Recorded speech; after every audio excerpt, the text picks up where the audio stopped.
Please do introduce yourself.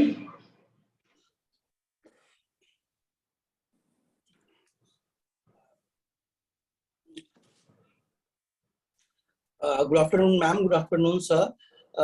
My name is Kunal Gaura. I have studied from CBSE board till class 12, and I have done my graduation in electrical engineering from IIT BHU Varanasi.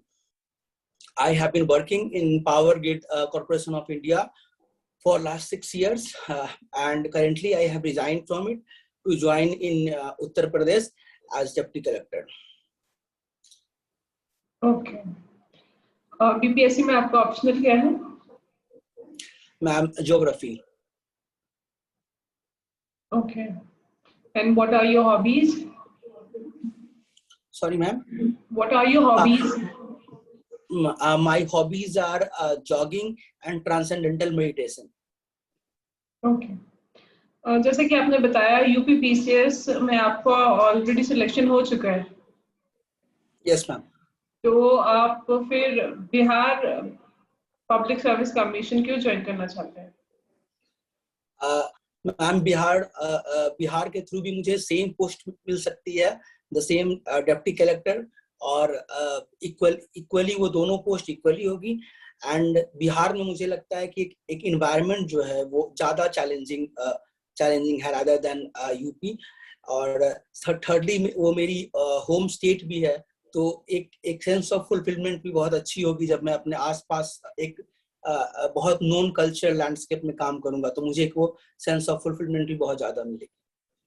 तो UP का exam फिर आपने क्यों दिया? पहले आप अपना बिहार का एग्जाम दे लेते.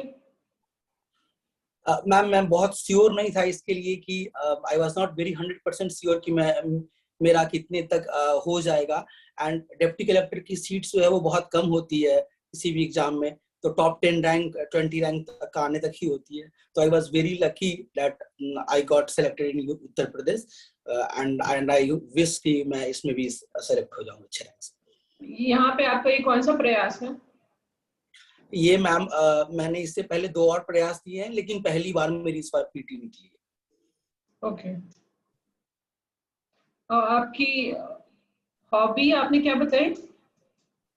Transcendental meditation and jogging. Okay. This type of meditation ये थोड़ा नया है. इसका जो प्रोसीजर है इसको प्रैक्टिस करने का हमें आप बताएंगे, समझाएंगे? मैम, ट्रांसेंडेंटल मेडिटेशन में वन ऑफ द 8 बीज मंत्र के थ्रू डेल्व करते हैं, जैसे कि ओम, हिंग, क्लिंग, ये शब्द हो गए. तो इन शब्द के through we delve into a higher state of consciousness. और इस चैंटिंग के थ्रू, जो चैंटिंग है ये बाहर आवाज नहीं आनी चाहिए, ये हम दिमाग के अंदर ही करते हैं. अराउंड 20 मिनट्स के लिए इसे करते हैं हम. दे सजेस्ट कि 2 बार इसे दिन में करना चाहिए, मॉर्निंग एंड इवनिंग. और इसी मेडिटेशन के थ्रू इसको ऐसे हम होल्ड करते हैं ताकि हमें कोई और थॉट्स ना आए, और अगर कोई और थॉट्स भी आते हैं तो we take it as a flag जहां पे हम वापस आते हैं. क्या बेनिफिट्स हैं to practice such type of meditation?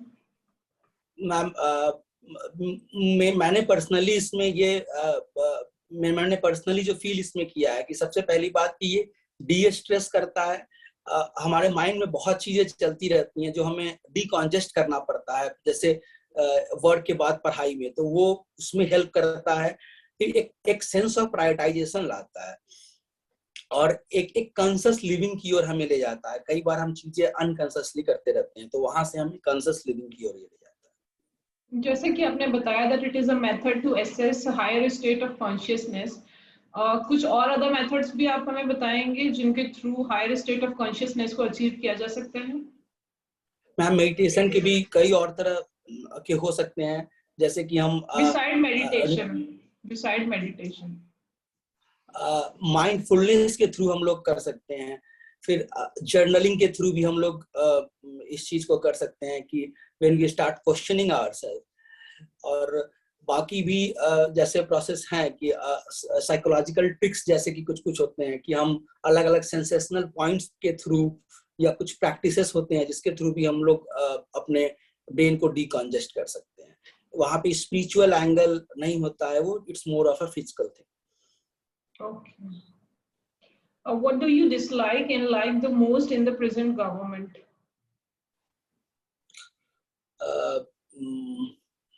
In the central government or the state government? Central government.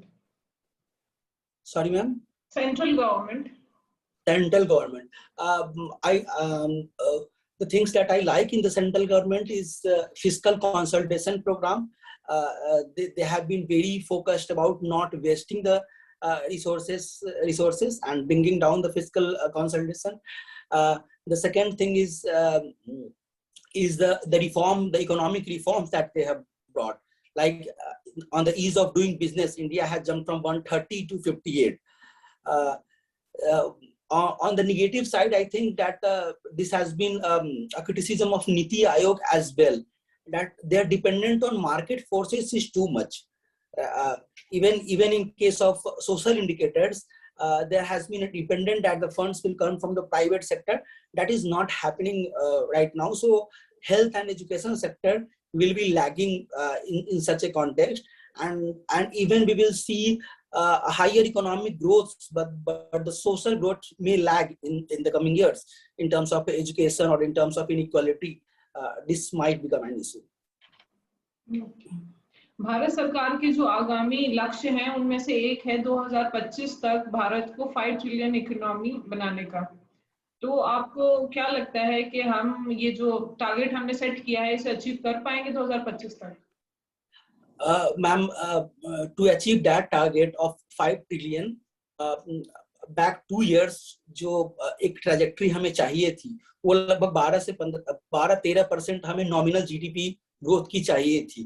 लेकिन अगर जब हम पैंडेमिक के बाद देख रहे हैं तो इवन हमारी इकोनॉमी जो है वो डिप की है, और जो इन्फ्लेशन रेट है वो भी हाई हो चुका है, और नॉमिनल ग्रोथ रेट भी नहीं है अभी apart from the real growth rate. तो इस कंडीशन में जो टारगेट्स हैं वो बहुत एम्बिशियस हैं, and it is very difficult to achieve 5 trillion. Okay, अब बिहार के कुछ महत्वपूर्ण कृषि उद्योगों के नाम बताएंगे आप? Agriculture based industries.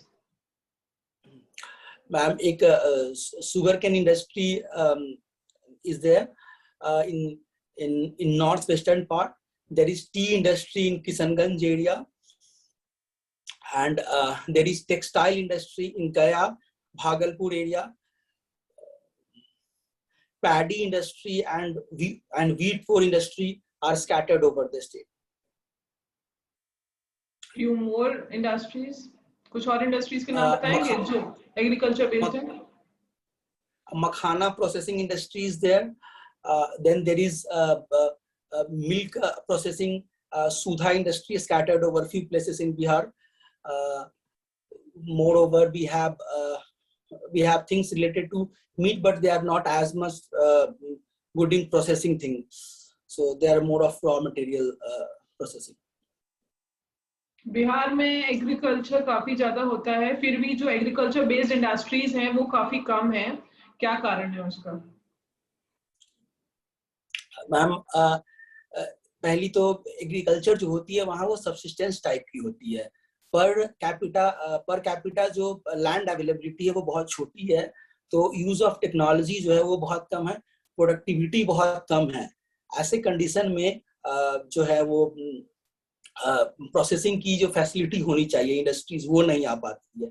Secondly, Bihar में from decades law and order problem बहुत रहा है। इवन 90s में there was cases of deindustrialisation हमने देखा था, तो उसके कारण जो है वो इन्वेस्टमेंट नहीं हो पा रही थी। अभी भी बहुत एफर्ट लिए जा रहे हैं लेकिन इंडस्ट्रियलाइजेशन वो नहीं हो पा रही। इनफैक्ट असम में आ रही है फूड प्रोसेसिंग इंडस्ट्री, पर बिहार में एक फूड मेगा पार्क के लिए भी बात किया गया था, वो भी अभी इन द लाइन ही है। तो ये भी चीज है। तीसरी जो कोऑपरेटिव चीजें जो हैं जो मिल्क में सक्सेसफुल नहीं है, लेकिन कोऑपरेटिव फार्मिंग जो एग्रीकल्चरल प्रोडक्ट्स में है ये उतनी सक्सेसफुल नहीं रही है। इवन शुगर केन में भी ये बहुत हद तक फेलियर ही रही है। 3 मेजर चैलेंजेस अगर आपको बताने के लिए कहे जाएं तो बिहार के सामने क्या अभी 3 चुनौतियां हैं जो आप देख पा रहे हैं? मैम, पहली चुनौती जो है वो हमारी डेमोग्राफिक डिविडेंड की है। कि अगर हम डेमोग्राफिक डिविडेंड को नहीं हार्नेस करते हैं तो ये हमारे लिए डेमोग्राफिक डिजास्टर बन जाएगा। दूसरी जो है वो फूड सिक्योरिटी, अनएम्प्लॉयमेंट और पॉवर्टी के रिलेटेड है। तीसरी जो है वो जो in context of climate change जो है वो हर चीज from flood to drought and land desertification, ये सारे इशू जो in context of climate change है और given very high population pressure on our land. सबसे ज्यादा importance third agriculture road map में किसको दिया गया है, किस पे फोकस किया गया है? सॉरी मैम, मैं इसके बारे में अवेयर नहीं। बिहार का क्षेत्रफल की दृष्टि से अगर देखा जाए तो सबसे बड़ा वाइल्ड लाइफ सेंचुरी कौन सा है?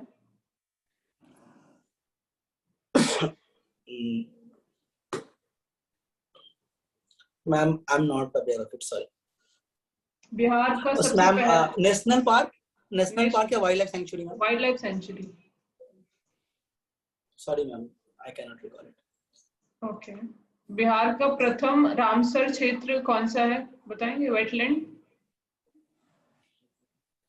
Bogibeel. No.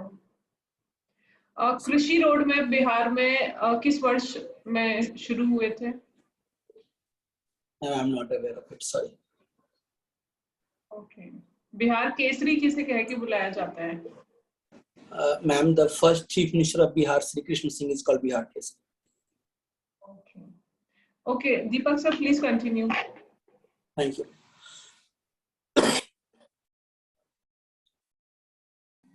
Thank you ma'am.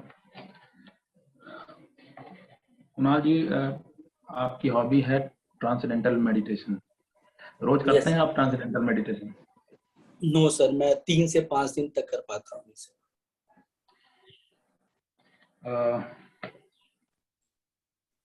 Buffer Jones क्या होते हैं sir? Buffer zone in context of sir international borders के कॉन्टेक्स्ट? हाँ सर, ये मरीन बाउंड्री में सर होता है, जब टेरिटोरियल एरिया जो होती है 12 नॉटिकल माइल्स तक, उसके बाद की 12 नॉटिकल माइल जो होती है ये बफर जोन होता है। इस पे जो कंट्री का ये बफर जोन होता है उस पे उसकी टेरिटोरियल अधिकार नहीं होते हैं, पर उसमें उस कंट्री की जो है फोर्सेस जो है वो जाके सर्च ऑपरेशन कर सकती है। इस क्षेत्र में फिशिंग वगैरह भी कर सकते हैं, इवन ईईजेड तक रिसोर्सेस को हार्नेस किया जा सकता है। इटालियन मरीन केस में इसी एरिया में केस का आया था, बफर जोन में। What are the factors that decides the location of any industry? Sir बहुत सारे फैक्टर्स होते हैं, बट मेनली अगर हम देखें तो रॉ मटेरियल एंड मार्केट, ये 2 बहुत इंपॉर्टेंट होते हैं हैवी इंडस्ट्रीज जो होती है उनके लिए सर। बाकी इंफ्रास्ट्रक्चर। Yes sir. लेबर को एज ए फैक्टर आप कितना इंपॉर्टेंट मानेंगे?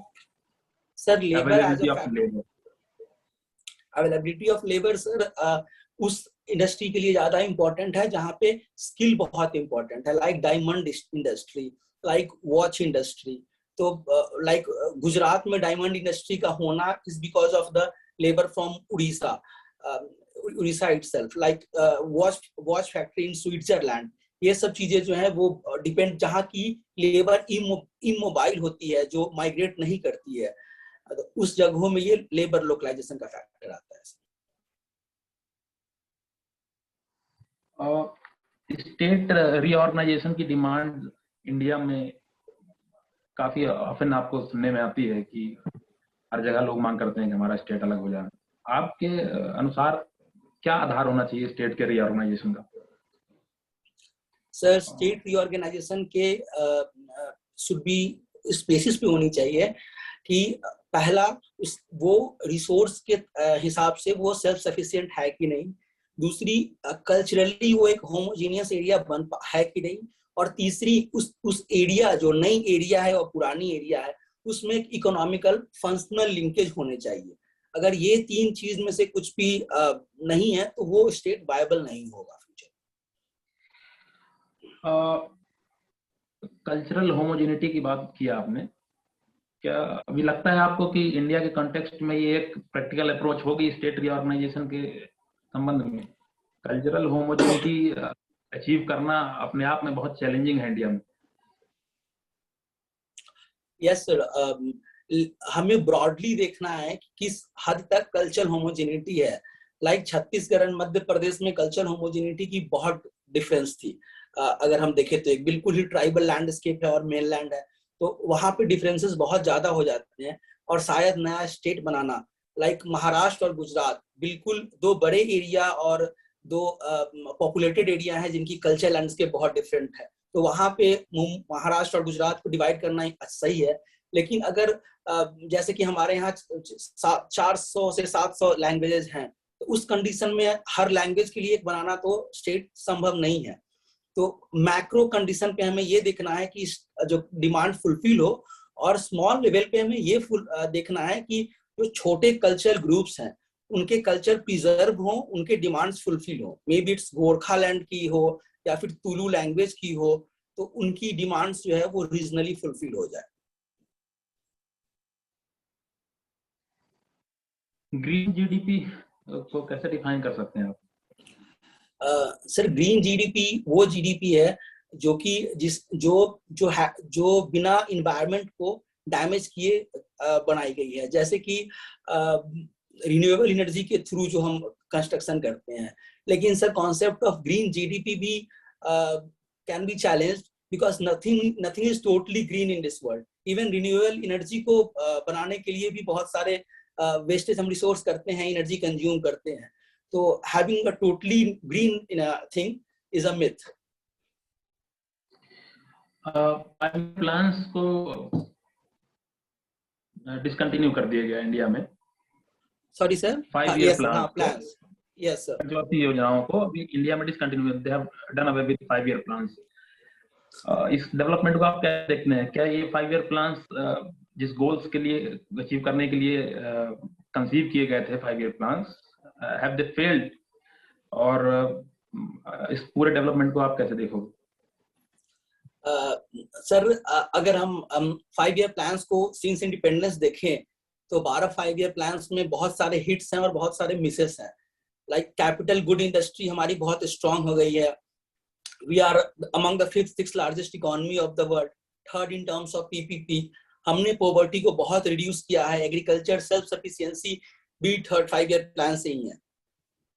मिसेस ये है कि सर, रोकना चाहूंगा, कैपिटल गुड्स इंडस्ट्री आपने बताया कि हमारा बहुत लार्ज हो गया है, लेकिन अभी भी हम मेजर एक्सपोर्ट हम सर्विसेज का ही करते हैं। Yes sir. तो क्या वजह आपके हिसाब से रह गई होगी कि हम गुड्स इंडस्ट्री में तो हमने बहुत फोकस किया, इसके बावजूद भी हम नेट एक्सपोर्टर सर्विसेज के हो गए? सर, इसका कारण अगर हम देखें तो 1990 तक जो हमारी इकोनॉमिक पॉलिसी थी वो एक क्लोज्ड इकोनॉमी पॉलिसी थी। हमने इंपोर्ट सब्स्टिट्यूशन पे फोकस किया। हमने ऐसे पॉलिसी एमआरटीपी के थ्रू लाए जिसमें हम लोगों ने बड़े इंडस्ट्री को बढ़ने नहीं दिया। इवन छोटे इंडस्ट्री को भी एक्सपोर्ट प्रमोट हमने कभी नहीं किया। हमने ज्यादा इंपोर्ट रिड्यूस करने पे फोकस किया। और जब 90 के बाद हमने रिफॉर्म किया तो हमारे पास इतना समय नहीं था कि हम एक्सपोर्ट को बढ़ाने के लिए, पर्टिकुलरली जो फॉरेक्स अर्न करने का था, उसमें हम लोगों ने ऐसे रिफॉर्म नहीं किए जो हमारे एक्सपोर्ट्स को बढ़ा सके। एंड द रिजल्ट वाज कि India skipped from an agriculture economy to service export economy. हमने वो स्टेज को मिस कर दिया जहां पे मैन्युफैक्चरिंग है। और इवन टुडे 14% ही हम मैन्युफैक्चरिंग की शेयर आती है हमारे पास, जो कि 25% की टारगेट है। बहुत सारे फैक्टर्स उसके हैं। इंडिया में जो सर्विसेज सेक्टर का ग्रोथ है उसमें एक एनोमली देखी गई है जो वर्ल्ड का पैटर्न है, अगर उससे कंपेयर करें। अब बता सकते हैं क्या एनोमली है वो? इंडिया में सर्विसेज सेक्टर को लेके, ग्रोथ को लेके वो एनोमली पाई जाती है। सर, यूजुअली सर जो ग्रोथ स्टेजेज होती है रोस्टॉव मॉडल के अनुसार, तो पहले जो है वो एग्रीकल्चर से मैन्युफैक्चरिंग के स्टेज पे जाता है, फिर सर्विसेज लेड इकोनॉमी बनती है। लेकिन इंडिया ने वो मैन्युफैक्चरिंग वाला जो स्टेज है उसको स्किप कर दिया है। डायरेक्ट सर्विसेज लेड और कंजम्पशन बेस्ड इकोनॉमी हमारी है, ना कि इन्वेस्टमेंट बेस्ड इकोनॉमी। ये डिफरेंस बाकी कंट्रीज से आई है। इंडिया इसको रिवर्स करने की कोशिश कर रहा है मेक इन इंडिया और आत्मनिर्भर भारत के through. Rejuvenated and polycyclic landforms, yes sir. ये दोनों सर विलियम मॉरिस डेविस ने साइकिल ऑफ इरोजन में इसका कॉन्सेप्ट दिया है सर। बेसिकली इसका ये कहना है कि एक लैंडफॉर्म पहले तो सी लेवल से ऊपर उठती है अचानक, फिर वो इरोड होते होते जमीन वो फिर से सी लेवल तक आती है और फिर से वो एक बार राइज करती है। तो अगर एक ही लैंड मास कई बार राइज करेगी तो ईच राइज का उसमें एक फीचर आ जाएगा। जैसे कि एक रिवर वैली है, उसमें एक स्टेप्स टाइप के बन जाएंगे और एक टेरेस्ड रिवर वैली टाइप का हमें देखने को मिलेगा। जैसे कि इसका एक एग्जांपल हम देख सकते हैं रजरप्पा में है, जहाँ पे दामोदर वैली की एक ट्रिब्यूटरी रजरप्पा के पास आके गिरती है, तो वहां पे टेरेस्ड वैली देखने को मिल जाता है। तो ये सब रेजुविनेटेड लैंडफॉर्म है। जैसे एक जो हुंड्रू फॉल्स है, वहां भी हम जब देखते हैं तो वो वाटरफॉल वो है, वो डबल वाटरफॉल वहां पे एक तरह से बोल सकते हैं, जिसे नीजक भी कहते हैं, वो भी इसी का एग्जांपल है। एंड इंडियन मॉनसून के ओरिजिन को एक्सप्लेन कर सकते हैं? सर इंडियन मॉनसून को बहुत सारे फैक्टर से एक्सप्लेन करते हैं। जस्ट नेमिंग देम, ITCZ की movement, tropical easterly jet stream की मूवमेंट, सब ट्रॉपिकल वेस्टर्ली जेट स्ट्रीम की मूवमेंट, इंडियन ओशियन डाइपोल की मूवमेंट और मैडन जूनियर ऑसिलेशन की मूवमेंट, ये सब चीज कुछ है। अल नीनो एंड एंसो की ऑसिलेशन, इन सारे फैक्टर्स को कंट्रीब्यूट करके जो है मॉनसून के डिफरेंट फीचर्स को एक्सप्लेन किया गया है। इसमें सबसे ज्यादा मान्यता मतलब कौन सी थ्योरी को है? क्या ये ITCZ है?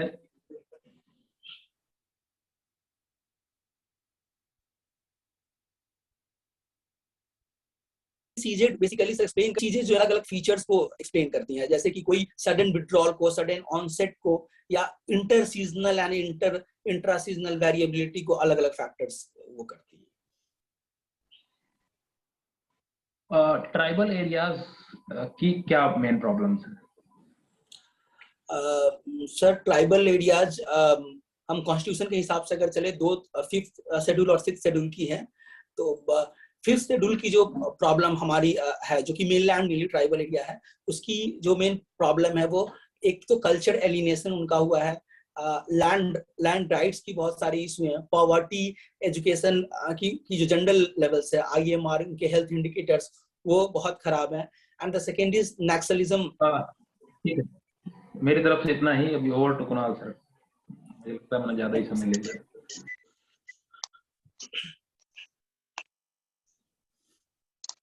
मेरी आवाज आ रही है आप तक?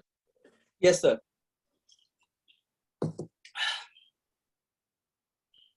आपका हॉबी जॉगिंग भी है ट्रांसेंडर मेडिटेशन के साथ साथ? Yes sir.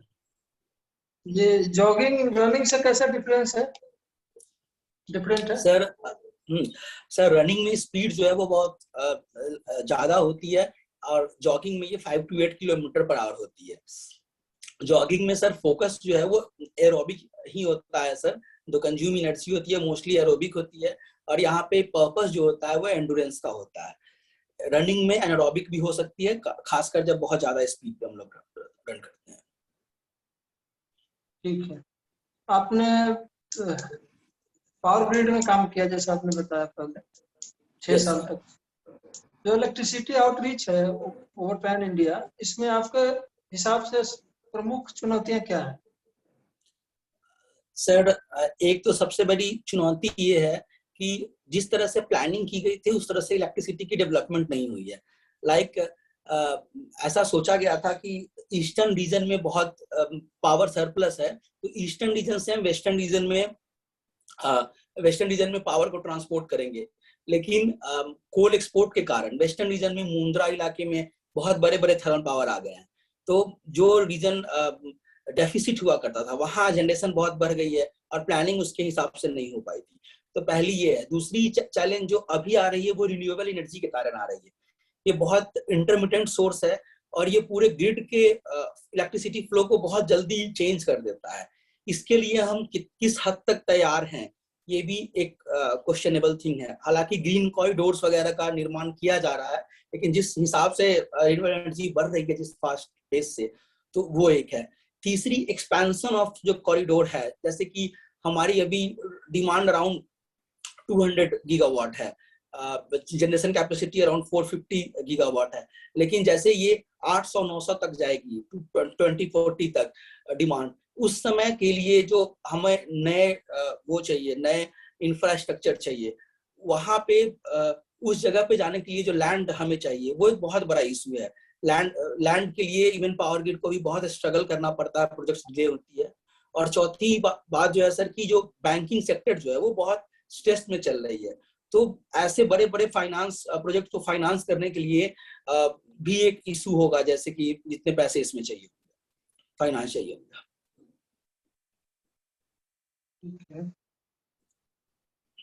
Maximum forest area किस स्टेट का है? सर 86-7% अराउंड मिजोरम की मैक्सिमम फॉरेस्ट एरिया है। परसेंटेज वाइज उसका है, और वैसे ज्यादा एरिया किसका है? Sir I think it is Madhya Pradesh. ठीक। अच्छा, अभी कितने स्टेट और कितने यूटीज हैं?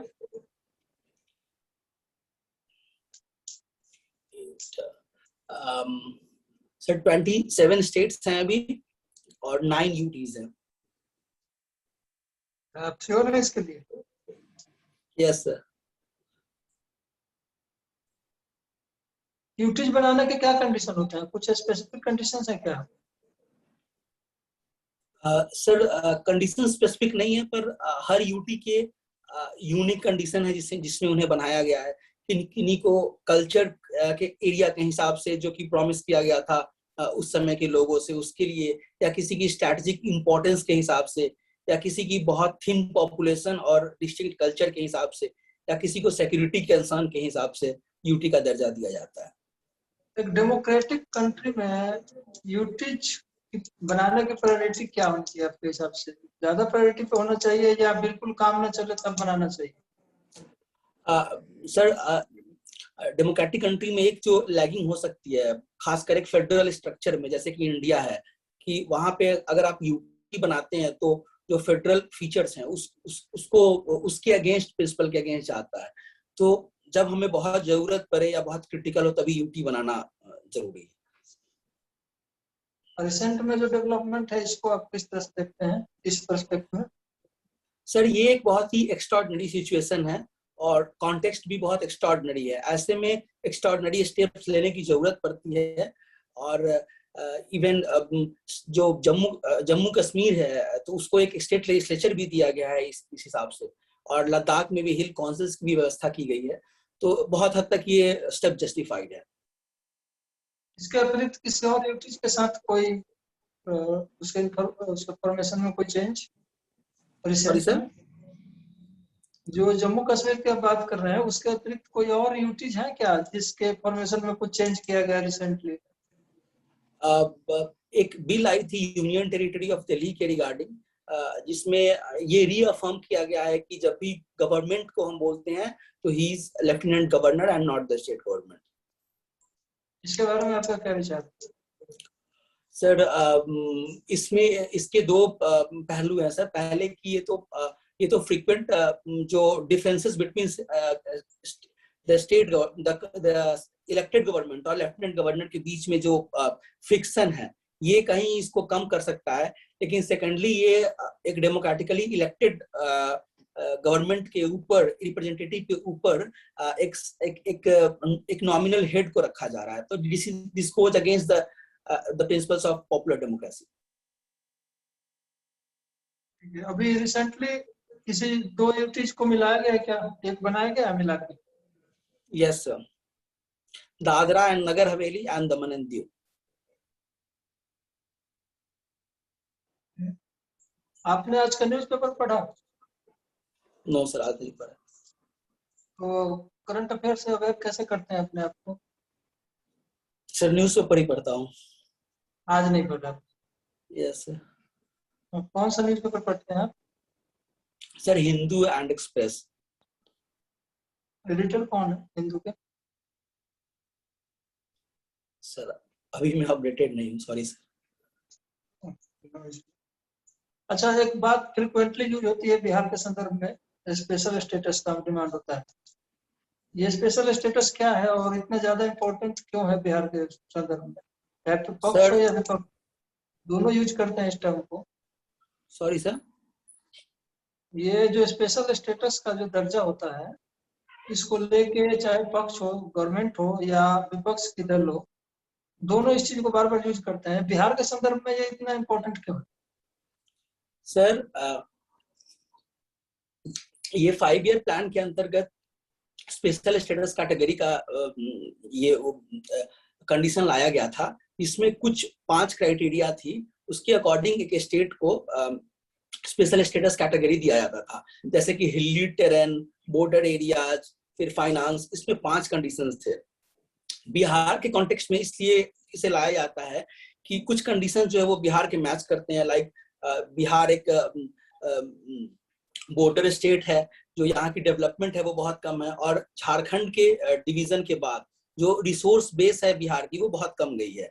तो ये जो प्रेजेंट गवर्नमेंट है उसकी भी कई बार डिमांड रही थी। पहले भी ये इलेक्शन मैनिफेस्टो में भी रखा गया था, अलग अलग स्टेट्स, अलग अलग गवर्नमेंट ने रखा है, तो इसके लिए रखा जाता है। इवन आंध्र प्रदेश ने भी इसका डिमांड किया था तेलंगाना के बाद। लेकिन इसके जो फायदे हैं, कुछ फायदे, जैसे सेंट्रली स्पॉन्सर्ड स्कीम में जो बेनिफिट्स मिलते हैं या फिर टैक्स लैक्स जो मिलते थे, वो अब बहुत थिन हो गया है after GST and after rationalisation of centrally sponsored scheme.